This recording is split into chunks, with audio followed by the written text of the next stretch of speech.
పితా పుత్ర పవిత్రాత్మ నామంన ఆమేన్. ఈ తపస్సు కాలం మనందరికీ ఒక ఆత్మీయ పయనం వంటిది.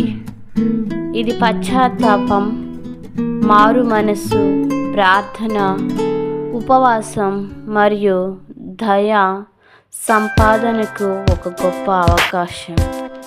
మనం దేవునికి మరింత చేరువ అవ్వడానికి, మన మనస్సును పరిశుద్ధపరచుకోవడానికి, మన జీవితాలను పునరాలోచించుకోవడానికి ఈ తపస్సు కాలం ఎంతో సహాయపడుతుంది.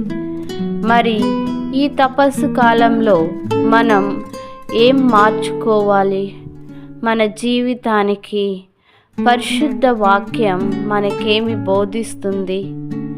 కొద్ది క్షణాలు మనం ధ్యానించుకుందాం. మొదటిగా మన హృదయాన్ని మార్చుకొని దేవుని వైపు తిరగాలి. యేసు తన బోధనల ద్వారా పశ్చాత్తాపానికి, పాప మన్నింపుకు ఎక్కువ ప్రాధాన్యత ఇచ్చారు. లూకా 13:3లో యేసు చెప్పి ఉన్నారు, మీరు మారు మనస్సు పొందకపోతే అందరూ అదే విధంగా నశించిపోతారు. మన దైనందిన జీవితంలో మనం దేవునికి చేరువలో ఉన్నామా, లేక ఆయనకు దూరంగా వెళ్ళిపోతున్నామా? బలహీనులము, పాపులము అయిన మనము మన తప్పిదాలను, దోషాలను అంగీకరించి దేవుని క్షమకై ప్రతిదినం ప్రార్థించాలి. రెండవదిగా, ప్రార్థన పరులుగా జీవించాలి. ఈ తపస్సు కాలంలో మన ప్రార్థన ద్వారా మన విశ్వాసాన్ని దృఢపరచుకోవాలి. నిర్మలమైన మనస్సుతో దేవునితో ముఖాముఖి మాట్లాడడానికి ప్రతి క్షణం పరితపిస్తూ దేవునికి ప్రియమైన వారిగా జీవించడానికి ప్రయత్నించాలి. దేవుని వాక్యాన్ని ధ్యానించడానికి, దేవుని సన్నిధిలో సమయాన్ని గడపడానికి ప్రతిరోజు మనం ప్రయత్నించాలి. ప్రతి పనిని ప్రారంభించే ముందు యేసు ప్రభు ఎలా ప్రార్థించారో మనం కూడా అదే విధంగా పాటించాలి. అంటే మన జీవితంలో ప్రార్థనకు ప్రథమ స్థానం ఇవ్వాలి. మూడవదిగా, ఉపవాసం.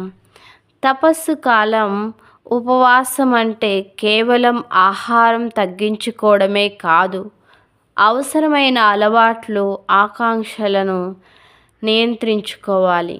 స్వార్థపు కోరికలను వదిలిపెట్టి అసత్యం, ద్వేషం, అసూయ, అహంకారం వంటి దుర్గుణాలను కుంపటి వేళ్లతో సహా పెరికి పారవేయాలి. ఈ విధమైన ఉపవాసం దేవునికి ప్రీతిపాత్రమైనది. నాలుగవదిగా, ప్రేమ, కరుణ, దయ కలిగి జీవించాలి. దేవుని ప్రేమ శాశ్వతమైనది. ప్రభు కరుణామయుడు, దయాపూరితుడు, దీర్ఘశాంతుడు. ప్రేమ అనేది భూమికి ఆకాశం ఎంత ఉన్నతంగా ఉన్నదో, ప్రభు పట్ల భయభక్తులు చూపువారి ఎడల ఆయన కరుణ అంత మికుటంగా ఉంటుంది. ప్రియ సహోదరి సహోదరులారా, దేవుడు మన పట్ల చూపిన ప్రేమని, కరుణని మనం మన సహోదరులకు పంచాలి.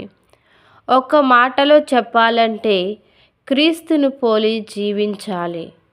ఈ ఆత్మీయ పయనంలో మన జీవితంలో నిజమైన మార్పు ఒక ప్రారంభం కావాలి అని ప్రార్థిస్తూ ప్రభు దీవెనలను పొందుకుందాం.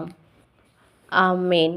పితా పుత్ర పవిత్రాత్మ నామంన ఆమేన్.